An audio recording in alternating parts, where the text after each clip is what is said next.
ଆମର ସାମ୍ବାଦିକ ହେବା ପାଇଁ ଯୋଗାଯୋଗ କରନ୍ତୁ। କଳିଙ୍ଗନଗର ଶିଳ୍ପାଞ୍ଚଳରେ ଦିନକୁ ଦିନ ବୃଦ୍ଧି ପାଉଥିବା ପ୍ରଦୂଷଣ ସ୍ଥାନୀୟ ବାସିନ୍ଦାଙ୍କ ଜୀବନକୁ ଭୟଙ୍କର ଭାବରେ ପ୍ରଭାବିତ କରୁଛି।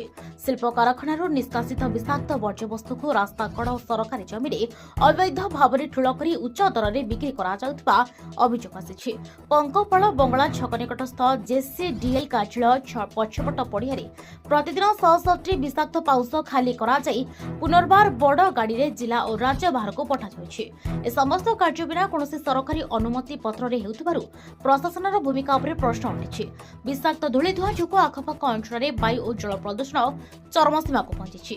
ଫଳସ୍ୱରୂପ ଚର୍ମରୋଗ, କିଡ୍ନୀ, ଯକ୍ଷ୍ମା, ଜଣ୍ଡିସ୍ ଭଳି ଗୁରୁତର ରୋଗରେ ଲୋକେ ଆକ୍ରାନ୍ତ ହେଉଥିବା ସହ କିଛି ମୃତ୍ୟୁ ଘଟିଥିବା ମଧ୍ୟ ଅଭିଯୋଗ ହେଉଛି। ପ୍ରଭାବଶାଳୀ ବ୍ୟକ୍ତି ଓ ଅସାଧୁ କର୍ମଚାରୀଙ୍କ ସହଯୋଗରେ ଏହି କଳାବଜାରୀ ଚାଲୁଥିବା ବେଳେ ପ୍ରଦୂଷଣ ନିୟନ୍ତ୍ରଣ ବୋର୍ଡ ଓ ପ୍ରଶାସନ ପକ୍ଷରୁ କୌଣସି ଦୃଢ଼ କାର୍ଯ୍ୟାନୁଷ୍ଠାନ ଦେଖିବାକୁ ମିଳୁନାହିଁ। ଶୀଘ୍ର ପଦକ୍ଷେପ ଗ୍ରହଣ ନ କଲେ ସ୍ଥାନୀୟ ଲୋକେ ରାଜରାସ୍ତାକୁ ଓହ୍ଲାଇବେ ବୋଲି ଚେତାବନୀ ଦେଇଛନ୍ତି।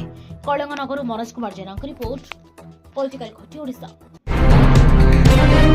PRGI ସ୍ୱୀକୃତିପ୍ରାପ୍ତ ଓଡ଼ିଆ ଖବରକାଗଜ ଖବର ପଛର ଖବର ଏବଂ ଆମ ଡିଜିଟାଲ ପ୍ଲାଟଫର୍ମ ସୃଷ୍ଟି ନ୍ୟୁଜ୍ ଓ ପଲିଟିକାଲ ଖଟି ପାଇଁ ଓଡ଼ିଶାର ସମସ୍ତ ଜିଲ୍ଲା, ବ୍ଲକ, ମହାନଗର ନିଗମ, ମ୍ୟୁନିସିପାଲିଟି ଓ NAC ଅଞ୍ଚଳରେ ସାମ୍ବାଦିକ ଆବଶ୍ୟକ।